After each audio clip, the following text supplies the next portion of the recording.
नदिया के धारा, देव महादेव बानी सबके सहारा। बोल बमे बोलतिया नदिया के धारा, देव महादेव बानी सबके सहारा। सासाराम से गरुआ सरिया ला दिए राजा जी, सासाराम से गरुआ सरिया ला दिए राजा जी। देवघर नगरी हमरो के, देवघर नगरी हमरो के घुमा दिए राजा जी। गुप्ता धाम के दर्शन तन करा दिए राजा जी। देवघर नगरी हमरो के।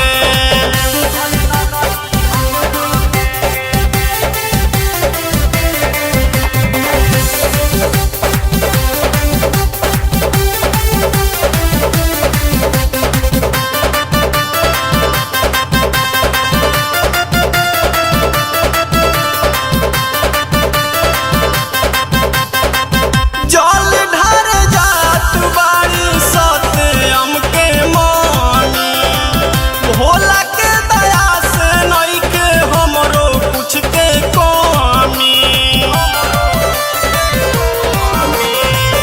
जल ढार जात बारी सत्यम के मानी, भोला के दया से नइखे हमरो कुछ के कमी। काच बांस के कांवर जाके ला दिए राजा जी, काच बांस के कांवर जाके ला दिए राजा जी।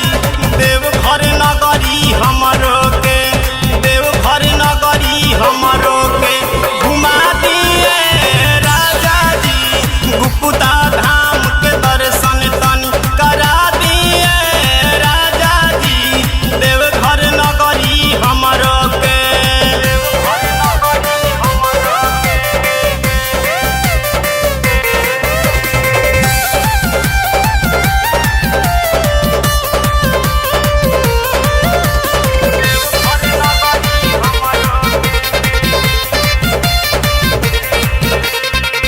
नई हर में कईनी खूबे सावन के सोमारी, हल चल हरेंद्र बिंदर अंगद पुजारी।